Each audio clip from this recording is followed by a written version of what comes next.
continuité, la STT a choisi de porter son combat sur la justice sociale. Et ce combat a été intitulé Ensemble pour une justice sociale effective au Togo.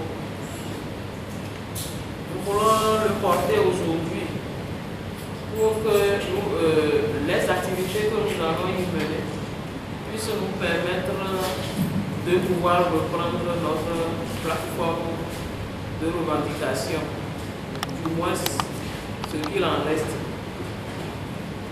La justice sociale est un principe politique et moral qui a pour objectif une égalité des droits et une solidarité collective qui permettent une distribution juste et équitable des richesses, qu'elles soient matérielles ou symboliques, entre les différents membres de la société. En tant que telle, elle est le ciment qui unit et solidifie les fondements des vraies nations. Quand elle est effective, les clivages et les injustices étatiques disparaissent et le peuple et les travailleurs retrouvent la joie de vivre et d'œuvrer pour la prospérité de leur nation. C'est pour cela que l'Organisation internationale du travail, l'OIT, en a fait un pilier du développement et un des fondamentaux des programmes de travail décents pour les pays. Pour l'OIT, la justice sociale est fondée sur l'égalité des droits pour tous les peuples et la possibilité pour tous les êtres humains sans discrimination de bénéficier du progrès économique et social partout dans le monde. Promouvoir la justice sociale ne consiste pas simplement à augmenter les revenus et à créer des emplois. C'est aussi une question de droit, de dignité et de liberté d'expression pour les travailleurs et les travailleuses, ainsi que l'autonomie économique, sociale et politique. Comme partie prenante à l'adoption de la déclaration de l'OIT sur la justice sociale du 10 juin 2008, les groupes de travailleurs de chacun des 182 pays signataires de la déclaration se doivent d'œuvrer à son exécution et son implantation dans leur pays. C'est à cette tâche que la STT va s'atteler au cours de cette année 2017, car elle nous conduit directement à la reprise de notre plateforme mise en veilleuse depuis le 8 avril 2015 et à la lutte contre toutes les formes d'injustice sociale qui sévissent dans le monde du travail. En effet, depuis notre suspension des mouvements, le gouvernement, dans toutes les campagnes qui ont été orchestrées contre nous, a assuré toute la population qui nous a tout donné et est disposée à continuer à dialoguer avec nous et que nous avons refusé donc que notre lutte n'était pas syndicale. Nous l'avons prise au mot et depuis nous cherchons à obtenir ce dialogue en vain. Bien sûr, le ministre de la fonction publique nous reçoit avec les autres centrales, mais nos discussions n'aboutissent à rien. Le 25 septembre dernier, lors de notre dernière entrevue, il était encore question d'une table de discussion en cours d'organisation dont il ne savait pas si elle doit aboutir sur des engagements ou autre chose. En tous les cas, il ne prévoyait pas y inclure les discussions sur des plateformes de revendication. Sur insistance des participants, il concède organiser une table parallèle afin d'examiner les dites plateformes. Bref, rien dans nos relations d'aujourd'hui n'indique que nous pourrons un jour par le dialogue obtenir d'autres améliorations pour les travailleurs. Nous pouvons nous tromper, mais pour l'heure, nous n'en voyons pas. Car en marge du semblant d'ouverture qui, en apparence, nous est fait, nous assistons à des mesures de répression systématique de tout ce qui touche de près ou de loin à la STT. Ainsi, depuis la rentrée scolaire 2015-2016, tous nos points focaux ont été démantelés les uns, envoyés loin de leur famille et d'autres laissés sans poste de fonction dans des garages qui ne disent pas leur nom. Quand nous avons approché le ministre des enseignements primaires et secondaires pour ces affectations abusives, il nous a demandé de les accepter pour l'année en cours et que l'année suivante, il pourra agir car il venait d'entrer nouvellement en fonction et n'est pas encore très au fait des affectations. Cette rentrée, nous lui avons adressé une correspondance qui est restée lettre morte. Un contrat de travail d'un membre de la coordination a été rompu sans avertissement, ni même le paiement des 6 mois précédemment exercés.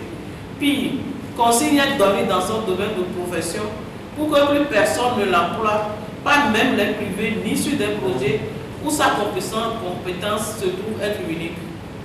Quand nous avons approché le ministre de la fonction publique, il nous dit qu'un contrat est réputé engager le consentement des deux parties et l'une ou l'autre peut le rompre. Tous ceux qui sont dans l'administration générale ont été sortis de tous les comités dans lesquels ils représentent leurs services. Toutes les demandes de soutien financier vers les partenaires et opérateurs économiques nationaux que nous avons initiés pour exécuter notre plan d'action sur les services publics de qualité cette année ont échoué. Le pire de toutes ces répressions est l'emprisonnement le vendredi 2 septembre 2016 du porte-parole de notre coordination préfectorale de Tapan pour une histoire à dormir debout. En effet, le camarade Sanogou Frédéric a été arrêté et jeté en prison le lendemain 3 septembre suite à une plainte de la coopérative des Assemblées de Dieu. En effet, notre camarade a obtenu un crédit de 3 millions de la coopérative AD en début d'année 2016. Le crédit étant tombé en souffrance, la coopérative est entrée en discussion avec lui et a obtenu un accord signé le 2 juin 2016 pour le remboursement au 31 octobre 2016 des mensualités en retard plus les intérêts. Sans que la date de l'accord ne soit arrivée, il fut convoqué à la gendarmerie le vendredi 2 septembre pour affaire le concernant. S'étant rendu à la convocation, il fut confronté à la coopérative qui l'accuse d'avoir détourné l'objet du crédit. Suivant la déclaration de la coopérative, le camarade aurait donné son crédit à l'un de ses amis qui serait venu en faire un dépôt de garantie pour un autre crédit que ce dernier sollicitait à son tour. Le jour même de son arrestation, une procédure en remboursement total de la dette a été trouvée entre la coopérative et notre camarade. Malgré cela, il fut déféré le lendemain à la prison et envoyé en audience le mercredi 7 septembre 2016. La dite audience le renvoyait en délibéré pour le 12 octobre 2016. Après l'audience, nous avons pu obtenir une rencontre avec les premiers responsables de la coopérative à Lomé. Et suite à nos échanges, ils ont accepté de retirer leur plainte, ce qui fut fait dès le lendemain. Une fois encore, malgré le retrait de la plainte, les juges ont refusé de le relâcher, même à libération provisoire, pour raison du fait que le civil ne tient pas en l'état le pénal. Et pour l'intérêt du service public, le tribunal doit établir coûte que coûte que la faute pour prouver qu'il n'a pas été arrêté arbitrairement. Les juges nous parlent de la satisfaction de l'intérêt public pour laquelle un agent public croupit en prison depuis 49 jours. Il nous est difficile de comprendre le sens du préjudice porté à la société togolaise par la situation décrite, d'autant que la coopérative est rentrée dans la totalité des fonds du crédit qui n'est même pas venu à terme. Le 12 octobre, les juges ont repris à forcer notre camarade afin qu'il avoue avoir détourné l'objet du crédit. N'ayant pas eu gain de cause, il le condamne à 24 mois de prison, dont 4 fermes, et le renvoie en prison. Au regard de ce qui vient d'être relaté, rien n'a été fait selon la déontologie judiciaire dans cette affaire jusqu'au jour du délibéré où le juge procède encore à un questionnement du prévenu. Les juges Yanninim et Djima ont initié une nouvelle justice à Tapaon. À l'audience du 7 septembre, l'un d'eux proclamait haut et fort qu'après Dieu, les juges sont les seules personnes à manipuler les libertés des hommes dont nous devons les craindre.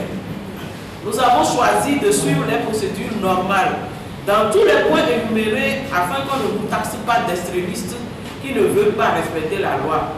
Aujourd'hui, force est de constater que le gouvernement a décidé qu'avec la STT, il n'y aura aucune procédure normale. Toutes les démarches que nous entreprenons se soldent presque toutes par des promesses sans résultat. Nous demandons instamment donc que les discussions reprennent réellement sur notre plateforme et tout sujet du monde syndical. Que les juges d'Aninim Djima de Tapaon libèrent notre camarade Sanogou. Que tous ceux qui jouissent directement ou indirectement des fruits de notre labeur mais reviennent nous opprimer pour obtenir des points auprès de la hiérarchie. Arrête, car nous n'avons fait que réclamer un peu d'amélioration de nos conditions de vie pour nous tous. Qu'ils en jouissent et reviennent nous opprimer est tout simplement inhumain. Qu'on laisse notre porte-parole exercer librement son métier, partout où besoin sera au Togo et sur des projets internationaux s'il le faut. Il n'a porté que la voix de la misère du travailleur. En quoi est-il fautif? Que les manœuvres orchestrées par certaines centrales syndicales auprès des travailleurs visant à s'approprier les mérites de la STT s'arrêtent, car le fait pour la veuve de ne pas voir le soleil n'empêche pas ce dernier de briller. Tous les Togolais connaissent notre histoire syndicale des 4 dernières années. Ils arrêtent de terroriser les travailleurs en leur faveur afin d'émietter nos syndicats. Nous n'avons jamais refusé de collaborer avec elles, car nous sommes des convaincus des biens de l'unité syndicale.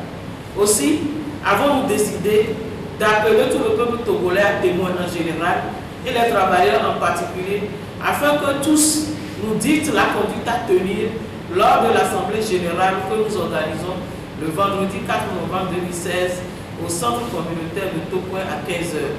Je vous remercie.